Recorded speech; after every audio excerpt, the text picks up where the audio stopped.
I recently got into a heated conversation with somebody about AAVE, African American Vernacular English, and Standard American English. And the conversation reminded me of something that has been bothering me for a long time. There is this strange paternalistic attitude that some non Black Americans have toward Black Americans. And sometimes it comes from people who were not even born or raised in the United States. They will explain Black American to Black Americans. they will let they will tell us what is supposedly racist against us. They will tell us how we should raise our children. They will tell us what parts of American society we should reject. And then, if a Black American disagrees with them, somehow we are the ones supporting white supremacy. That makes absolutely no sense to me. The argument started because I said something very simple. AAVE is a legitimate part of Black American culture, but Black parents should also teach their children standard American English. Apparently, that statement is controversial now. I was told that emphasizing standard American English reinforces white supremacy because standard English it became dominant through colonialism and European power. Okay. Even if we have a historical discussion about why certain languages became dominant, that does not change the world my daughter has to operate in today. I'm a father. My responsibility is not to raise my child according to somebody else's political theory. My responsibility is to prepare her to compete. Standard American English is used throughout American education, government, business, engineering, law, science, technology, and professional communication. Knowing that form of English gives her another tool. That does not mean I have to erase AAVE. It does not mean Black American culture is inferior. It does not mean she should be ashamed of how Black Americans communicate with one another. It means she should be able to speak different forms of English in different languages. There is a power in being able to walk into different environments and communicate effectively with the people in that room. At home, around family, around other Black Americans, she may speak one way.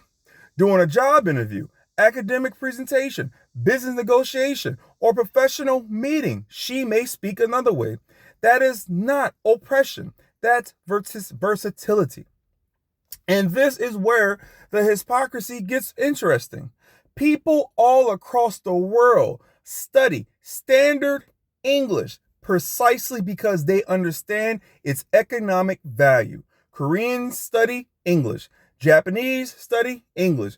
Chinese study English. European professionals study English. Companies spend money teaching employees professional English because English is widely used in international business, academia, technology, aviation, diplomacy, and countless other industries. Nobody walks into a Korean household and tells their Korean parents teaching your child English is internalizing colonialism. Nobody tells a Japanese businessman you're betraying Japanese culture because you're learning professional English. Nobody tells a Chinese engineer student you shouldn't learn standard English because Western countries historically benefited from colonialism. But somehow, when Black Americans say, I want my child to speak standard English well, because I want them prepared academically and professionally, somehow, somebody suddenly appears to explain that we are participating in white supremacy.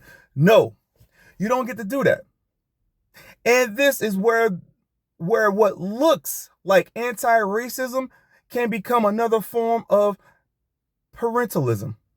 Because you're no longer listening to Black Americans. You're telling Black Americans what we're allowed to believe.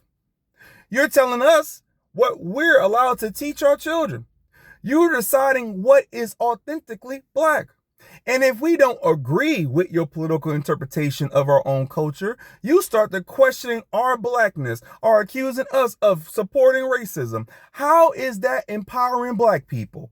That is just another person attempting to control the conversation about black Americans.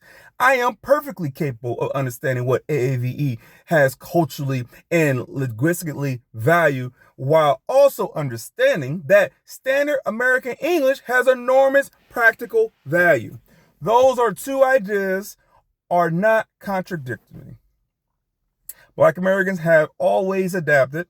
We've created music, language, businesses, institutions, political movements, universities, churches, neighborhoods, and entire cultural traditions while simultaneously learning how to navigate the larger American system.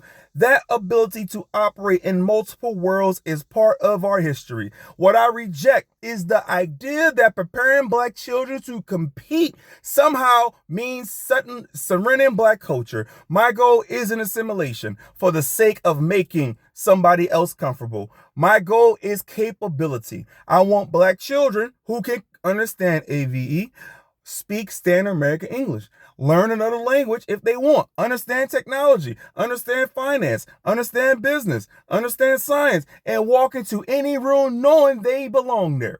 Because cultural pride without capability doesn't put you in a position to build anything. And capability without cultural identity can leave you disconnected from where you came from. We need both.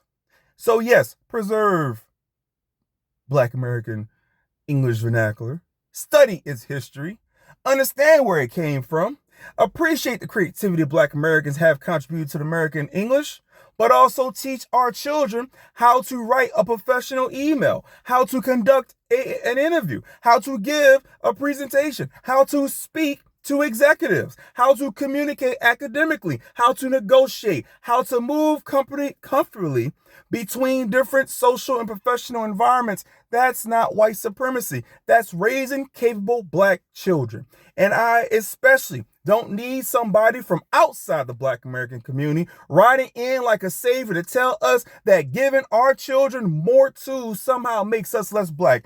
You can support Black Americans without emphasizing Black Americans. You can respect Black culture without romanticizing every cultural behavior. And you can oppose racism without believing Black people need you to make every decision for us. Sometimes the most respectful thing you can do is recognize that Black Americans have agency. We can understand our own history, we can understand our own culture, and we're perfectly capable of deciding what tools our children need to succeed.